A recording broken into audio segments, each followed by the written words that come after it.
Gary. Yeah, hold on. Gary. Yeah, hold on. Gary. Gary. What? We're recording. Oh, shit.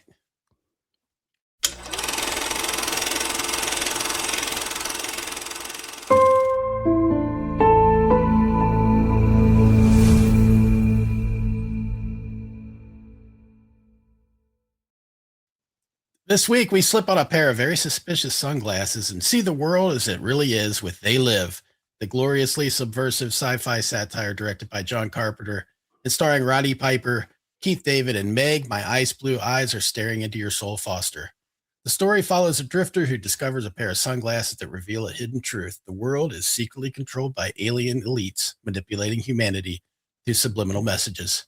Andy and I came here to review movies and chew bubble gum, and well, today we're all out of bubble gum. Andy. Hey. They live. That's funny. That line is so iconic. Yeah. And when it hits, I was like, because I used to say it wrong all the time. I used to say I came here to kick ass and chew bubble gum, but it's actually I came here to chew bubble gum and kick ass. I'm all out of bubble gum. Doesn't make a lot of sense in the movie, but I love the line. I don't even know how to start with this one, but I will say there's a lot of things like that don't make sense in the movie, but we'll talk about it. So let's jump into our things real quick so we can talk about this movie, Gary. Because I'm fresh off of it. I literally just got done watching it. Andy, literally, I'm saying literally. I'm fresh off it myself. Where are our things here so I can? And I'll tell you while you're doing that. Rotten Tomatoes does have this sitting at 86 with the critics and 80 with the audience, so it is very well received. Let's see if Gary changes that. Yeah, let's see if I can find it. Where are the media assets? I know I can't. For some reason, they're not showing up. Do you want me to do yours? Just one for bad, two for good. One for bad. Oh, there they are. Man, I could not scroll down. This is a rough production, folks. Andy, I have a feeling I know where you're going to go with this, but I'm going to go with that one. There you go. Okay. So you think it's good? Yep.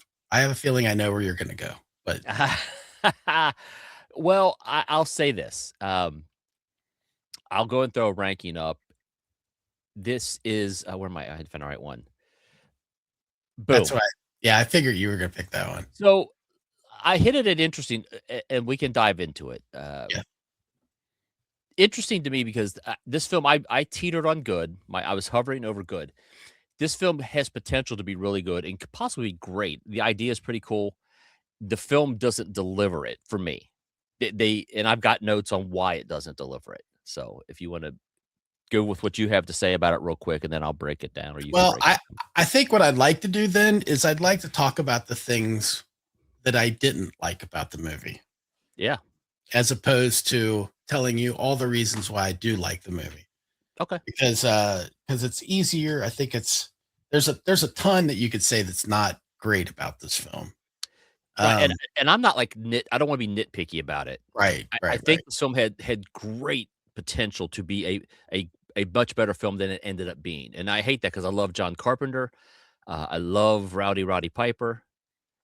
Yeah. And I want to come back to that that's kind of why I want to wrap it up with the good. Yeah. Because, and her Meg Foster's eyes are hypnotizing. And yeah, I'm surprised she wasn't an alien, but anyway, real quick. At the end, there's a hesitation. Yeah. I've got to say there's another saying and the line delivered by Roddy Piper in this film. Yeah. That I had to write down because he delivers quite a few. Not that this is the only one. There's certainly the bubblegum line, but the one I'd forgotten was that brother life's a bitch and she's back in heat. Sorry. That one ran me to my notes. I forgot to take notes and I was like, oh, I got to take notes because I got to remember that line because that's so ridiculous. It is. It's what's funny is all of his lines are practically out of place in this movie. Yes. For the heavy theme of the movie. And I know it's satire, to a degree. So I understand that it's not super heavy, but Yeah. the stakes of what's going on in the film, and maybe should I do a quick plot review just to for people who haven't seen it so they at least kind of understand it? I mean, I kind of did at the beginning. It's Yeah, if you feel I'm, compelled to, it's I mean, I, look, the film's from 1988. If you haven't seen it, oh, that's and you're true. of That's true. of a certain age, you should see it. If you're younger, definitely worth watching this film. Yeah, I agree. But, I and I agree. would say read the book, but Yeah, it's so based on a short story by what I didn't realize was actually a fairly popular sci-fi writer. I didn't know Um, that either. yeah, Ray Nelson, is that his name? Yes. I have it written down here somewhere. Ray Nelson. A short story called 8 o'clock in the morning. And I did not get a chance to read it, which is really sad because it's only 6 pages long.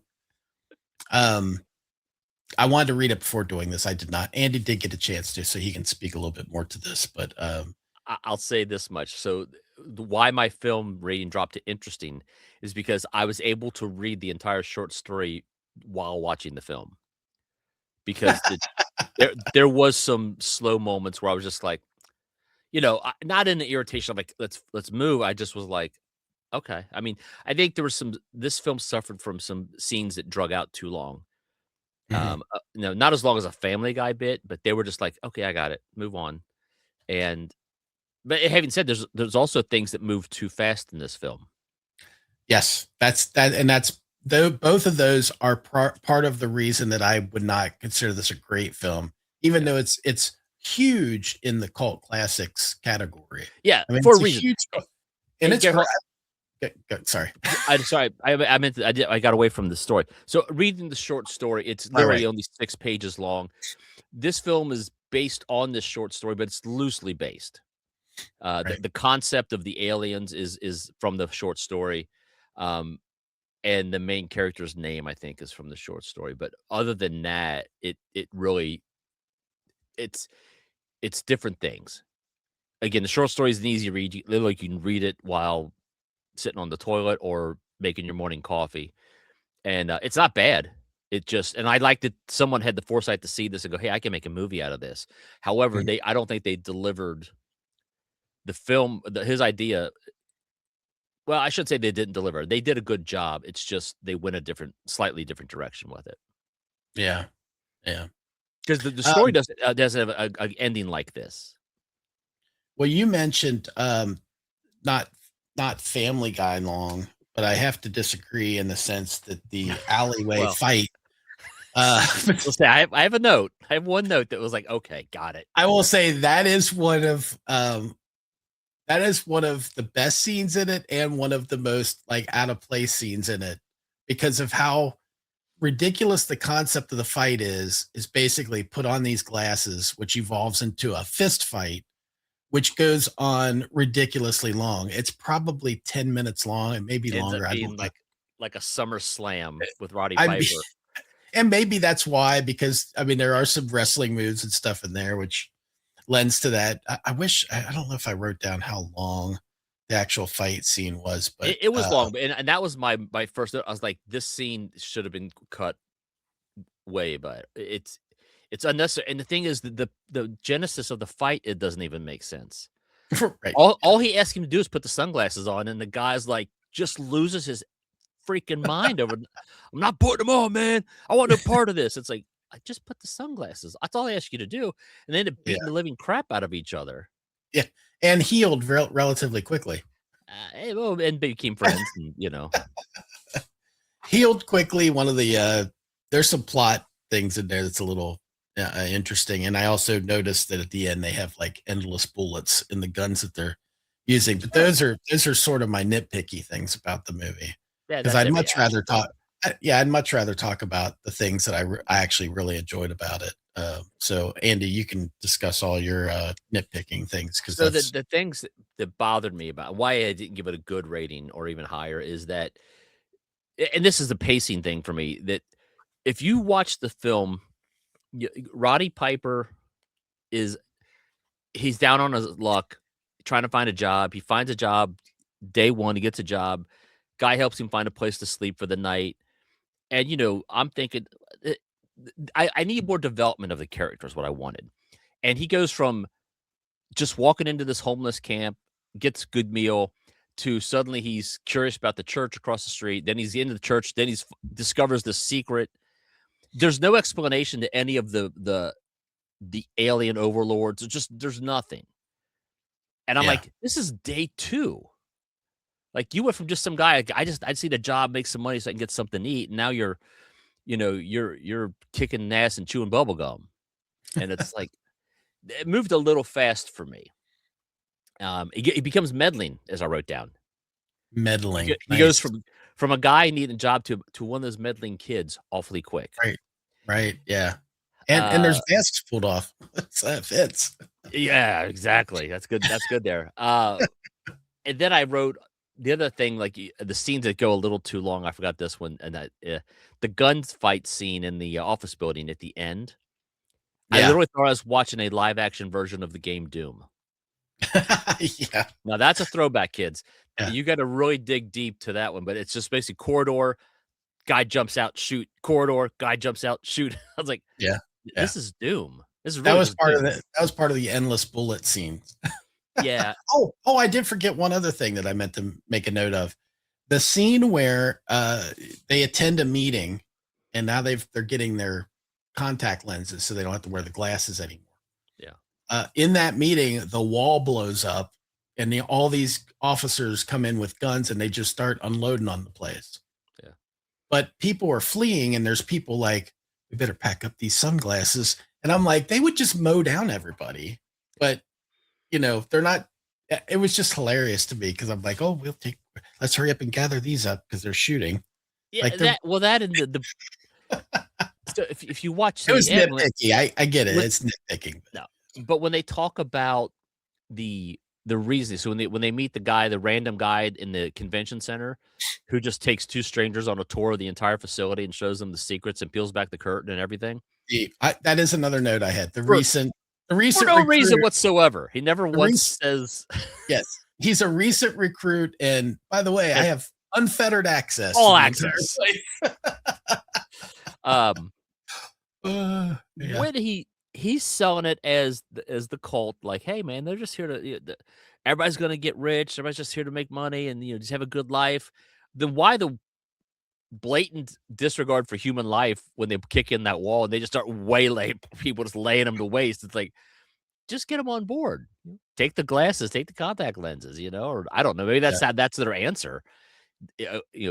Conform or be cast out, I guess, as the Great Rush once said. Yeah. So, but I mean, again, a fun film to watch. My last note is I think Roddy Piper could have been a really good action star. Had Yeah. he not passed away so young. I enjoyed watching him, and I was like, God, I wish I'd have seen more of this guy because his acting wasn't great as far as like delivering his lines, but you could see him in a lot of these roles that Stallone did and the great Brian Bosworth did. He could have picked up Steven Seagal's mantle when Seagal got a little more, less seagull, more pigeon, and more plump turkey. Two notes on that. He brought kind of his delivery and everything brings a camp nature to the film. It makes it comical in a way because it kind of takes you out of it a little bit, which lets you know it's not a super serious film or anything. Right. I do have to say though, while he wasn't in a lot of films, I think he lived till he was like 61. I don't think he died young. Yeah, maybe I should have looked that up. I didn't. Yeah, I mean to think say he didn't die young. I don't Right. misunderstand me there. I was just gonna say I don't think that's why he wasn't in a lot of films, but I would have liked to have seen him in more things. I know that he's in another sci-fi movie, Hell Comes to Frogtown, I think it's called, that came out the same year. Or They Still Live.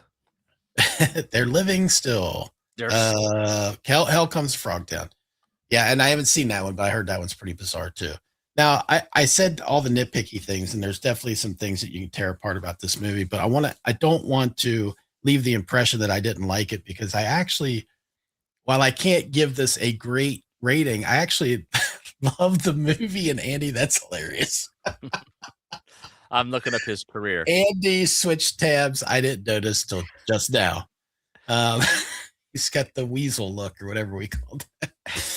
I actually really like this film, and I foresee me watching it again because there's a lot that I do like about this, and I love the idea of the seed of the short story. While it may not be, the whole thing, that the genesis of that being this is one of those films though that I would not like to see a remake of this, but I would love to have the lore move on to another film. Mhm. It's not the same exact story, but it is the same lore and like an update to it. Because I thought that the stakes in this, I love the idea, I love the stakes, I love the satire of what is kind of, satiring commercialism and Well, capitalism. that's almost a commentary on society. I mean, It today is. still. I mean, Yeah, this was in '88. it's This still was relevant. written in the '60s. He wrote the short story in the '60s, Yeah, um, and that still resonates today. I mean, if you yeah, think about today, like a little ahead of his, way ahead of his time in the thought process. yeah. But I would love to see like a big budget version of this. Again, I don't want to see it portrayed the same way. I don't want it to be the sunglasses thing and all that. But I would love to see the mask off kind of thing happen. mhm, And I mean, I know they did that with V, that series. And that's in a similar vein. yeah, But I just really I think there's something about this kind of plot, lore that I really like. This is kind of the things that I really like. And while I yeah. couldn't give it great, I do think it's a great cult film. You know, elevating it in that class, but as far as just an overall movie, Yeah. I can't say Totally it's agree. great. If you're with a bunch of buddies, you would just wanna watch a fun film and have a good time watching a movie and maybe crack some jokes. This Yeah, is spot on. This yeah, is one of the ones you wanna pop out in your list, like, "Oh, I got the perfect movie, They Live," and enjoy it, yeah. and probably end up being a big time wrestling match in the front of the front of the TV with your buddies if let's I'm around. let's redo the fight scene right here in the living room. I'm like, "You know what would've made this clip a little better? Jimmy Snuka."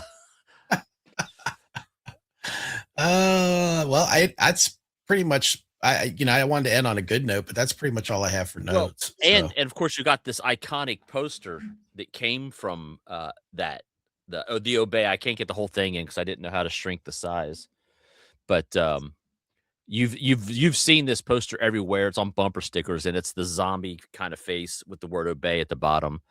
I think even famously, President Obama used a similar that's um, true. campaign not obey. Well, he may have subliminally wanted you to obey, but on my point, I'm not getting political. I'm just saying you've seen this poster before. Yeah, that's a good note. Inspirational to I looked it up. Uh Shepherd Ferry was the one that did the Andre the Giant posters with the Obey on it. Oh, That okay. was kind of the precursor to that Obama campaign you're talking about. Yeah. A street artist, It's very it's influenced by this, and it's fantastic. again, pulling that whole, like you said, the story written in the 60s or 50s or whatever you said, it's Yeah. still resonating that even now. Yeah. Um, it's an interesting take on parts of society. I wouldn't say that it's, necessarily completely accurate, but But we certainly things that we you think about, you we are in a internally. consumer state. If you think about soapbox moment here, our phones, they are our lives, and we stare at these things, and all these things are trying to get you to do is to buy and spend money. That's all, Yeah, and it's all we do. It's all we yeah, do. Not that that's the bad thing. I'm just saying it's part of what that Gary's picture is what society feels like sometimes. If you don't yeah, take a breath from it, you're just inundated with it. I mean, I just want to break. I just want to yeah, break. yep. When, I Lord, when's gonna be my time? I should have ended right there. That's all I got. Well, thanks everybody. Let us know what you think of They Live. Is it how high is it in the echelon of cult classics for you? Do you like it? Have you seen it? Probably by now you have. At least our audience, I'm sure, has. Let us know in the comments below, and all that other stuff with the like, comment. If you hit, Subscribe. And if you don't like us, have your friends. Tell two Like, people how bad it is. yeah, do that. Like, these guys are horrible. Make sure you tell your family about them. Say hello to your ma. Thanks, everybody. Peace. This has been a Touch of Madness production, brought to you by the creative minds at Tommy Twins Media.